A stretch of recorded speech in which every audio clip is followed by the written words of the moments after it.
So I'm thinking about time again. Made a long video yesterday driving the car, revisiting this idea I was having. Well, not an idea that I had, but I guess a set of ideas I put together from other people to do with the shape of what the shape of a person's time was. Basically saying that, of course, the shape of the body is really easy to understand, because your eyes detect it and your hands detect it from the outside, and your kind of musculature and your skeleton detects the shape from the inside.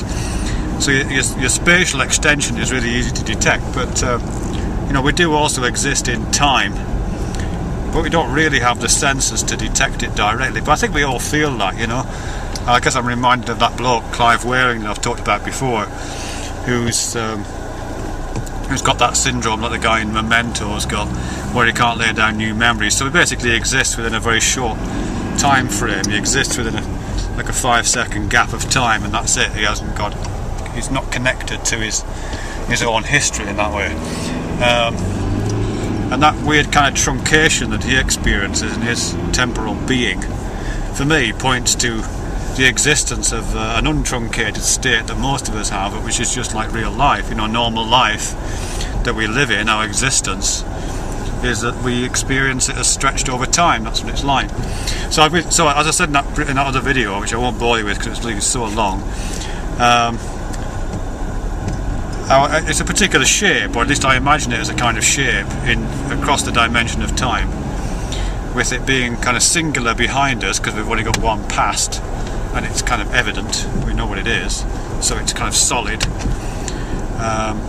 And then the future is increasingly malleable, and increasingly fluid, and perhaps even increasingly gaseous the further away it gets from us in the future. Like I know what's going to happen in 2 seconds. It feels quite solid, but the future is bright. The future is orange. No, the future is not bright. The future is increasingly soft and malleable and gaseous and intangible and ultimately invisible. But also it's also multiple. Lots of things could happen to me in the future, and the more into the future I look, the more possible things could happen, it seems. So if I was to graph that or imagine it as a shape, it would be like a trumpet shape, with the back end of my temporal extension being singular, a thin stem, a stalk, and then the front end of my temporal extension being bell-shaped, like a vuvuzela, and also, let's say, more spongy.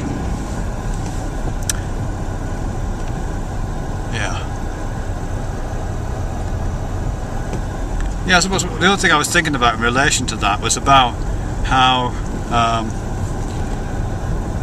as I'm getting older at least, I'm sure everybody's got this, even though, yes, there are possibilities, and the future does contain more the further into the future I look, the more possibilities there are, in the great scheme of things, those possibilities seem to be reducing. I know there's lots of things that I won't be doing in 10 years or 20 years time that absolutely were in my future 10 or 20 years ago. Physical things. I would not be able to do a lot of things physically in 20 years time that I can do now, or that were possible for me 20 years ago. So there's a whole series of futures being closed off for me the older I get, really.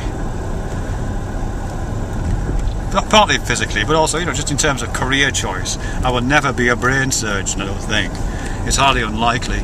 There's lots of things that are highly unlikely to happen to me now. I'll probably not have any more kids. So even though it appears to be opening out, at the same time it is being culled and trimmed and pruned by the logics of aging. I suppose the example I've got of that, it's going to sound so trivial and tedious, but there you go, is John Peel. I don't know if anybody knows John Peel. John Peel used to be a DJ on the radio, and he always used to do the late slot from 10 o'clock till 12 o'clock during the week. First off in the early 70s, I guess, I think it was called John Peel's Perfumed Garden, where he used to play lots of hippie kind of music and kind of progressive rock music. And then later, the John Peel show in the 70s particularly kind of embraced punk. So he used to play the most fantastic new pieces of music, you know. It's just brilliant. And not just new music, he always intercut it with strange stuff, you know, like Viv Stanchel, who used to be with the Bonzo Dog Doodah band, or Ivor Cutler, or some really fantastic roots music. It was just brilliant. And also really new bands, you know, people would send in their C60 or C30 cassette tapes with their music, and if you liked it, you'd play it. And if you really liked it, he'd invite you down to Peel Acres, as he used to call it, which was his house, I guess, where he had a recording studio. And you would get to record a session for the John Peel Show. It's just an unbelievable, inspiring bloke, really. People with my age, who were in Britain, might remember him. He died actually about, I don't know, 8-10 years ago, something like that. About 8 years ago, I guess. In Peru. He was visiting Machu Picchu in Peru, and he died of something, I don't know what it was. But it was funny because the moment he died, when I heard it on the radio that John Peel had died, apart from being sad because he was, you know, he's a great guy, some part of me thought, oh God, that's never going to happen then. You know, even though I was in my late 40s, and obviously I was never going to form a band and send in my C30 cassette, and MP3s and everything else was out by then, so nobody even used cassettes anymore. That little strand, that weird little myth, was still part of my Vuvuzela future. I was still hanging on to it on some level. I didn't even realise I was until he died. And I thought, oh God, yeah. Me and Alan and Mick, who were my two mates in the 70s, we used to play guitars and drums and stuff together.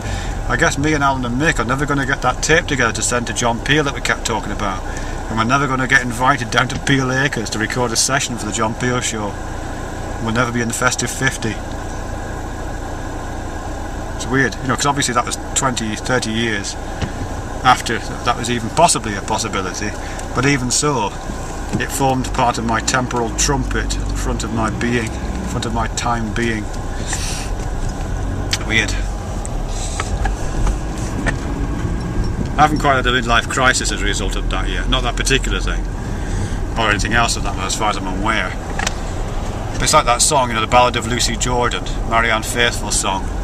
It's about this woman who's 37 years old, and she lives in this, you know, she's married, I guess, with kids, and she lives, as Marianne Faithfull says, in this white suburban bedroom in a white suburban town, and everything's alright for her, but she realises, at the age of 37, she realises that she'll never ride through Paris in a sports car with the warm wind in her hair.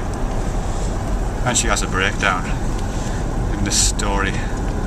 So she climbs up to the rooftop. I guess she's going to throw herself off the roof. How's it go? Morning sun touched lightly on the eyes of Lucy Jordan, on the rooftop where she climbed when all the laughter grew too loud.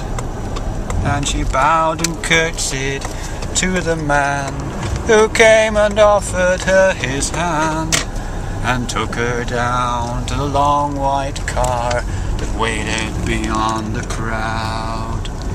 At the age of 37, she realized she'd never ride through Paris in a sports car with the warm wind in her hair.